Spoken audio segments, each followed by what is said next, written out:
अस्सलाम वालेकुम नाज़रीन, KBN न्यूज़ की हेडलाइंस में आपका खैर मक़दम है। मैं हूं नेहा खान। नज़र डालते हैं आज की अहम तफसीलात पर। शौहर से खुला होने के बाद भी शौहर का जुल्म। चंद्रायनगुट्टा पुलिस स्टेशन हदूद में रहने वाली गुलशद बेगम की शादी 2012 में मोहम्मद मोइस के साथ हुई थी। शौहर के जुल्म और ज्यादती से तंग आकर 2016 में खुला ले लिया, जिसके बाद भी शौहर की जानिब से हिरासानी शुरू है। हैदराबाद के चैतन्यपुरी पुलिस स्टेशन हदूद में वाक़े ब्लू फैब स्विमिंग पूल वालों की जानिब से बड़ी लापरवाही आई सामने। ब्लू फैब स्विमिंग पूल में डूबने से 10 साला मनोज की हुई मौत। शहर के इलाके अत्तापुर में जहांगीर नामी एक नौजवान का कत्ल कर दिया गया था, जिसके बाद पुलिस की कार्रवाई की गई और अब 4 अफराद को इसमें मुलव्विस होने पर गिरफ्तार कर लिया गया।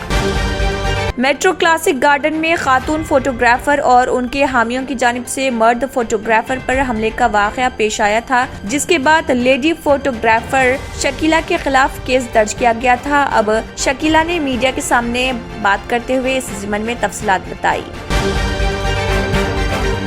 भैंसा town sub inspector of police Vikram ने बताया, दोपहर के औकात महाराष्ट्र से गैर कानूनी तौर पर 2 लॉरियों में रेत स्मगलिंग करके भैंसा शहर के सिविलाल चौक इलाके में जखीरा की जा रही थी, जिसके इत्तला पर मज़कूरा लॉरियों की तनखी करते हुए उन्हें ज़ब्त कर लिया गया।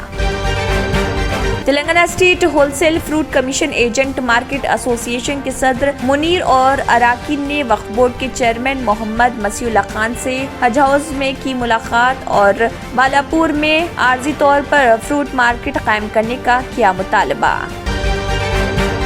नाबालिग लड़की को उसके बहनोई अफरोज खान ने किया अगवा। अफरोज खान की शादी 14 साल कबल फहमीदा बेगम से हुई थी और उनको 3 लड़कियां, लेकिन 5 साल से वो लड़का पैदा करने की बीवी को हिरासानी कर रहे थे, जिसके बाद वो गुज़िश्ता रोज एक नाबालिग लड़की को लेकर फरार हो गए। भैंसा टाउन SI विक्रम ने CCS पुलिस निर्मल के हमरा भैंसा शहर के मार्केट इलाके में वाक़े AK पान शॉप एंड किराना शॉप पर मारे धावे और गैर कानूनी तौर पर गुटखा किए जब्त, जिसकी कुल मालियत 35,780 रुपए बताए गए। मादना पेट चूने की भट्टी हैदराबाद में जोरदार धमाका। इब्तदाई तौर पर मुकामी लोगों ने आग पर काबू पाने की कोशिश की, बादअज़ा फायर फाइटर्स ने मौके पर पहुंचकर आग पर काबू पा लिया। इसी के साथ KBN हेडलाइंस इख्तिताम को पहुंचते हैं। अल्लाह हाफिज। अगर आपने हमारे चैनल को अभी तक सब्सक्राइब नहीं किया है तो यहाँ पर रेड कलर का सब्सक्राइब बटन दिख रहा है, उसे क्लिक करें और हमारे चैनल को सब्सक्राइब कीजिए और साथ ही साथ बेल आइकन को भी क्लिक कीजिए, जिससे आपको ताज़ा अपडेट मिलती रहे।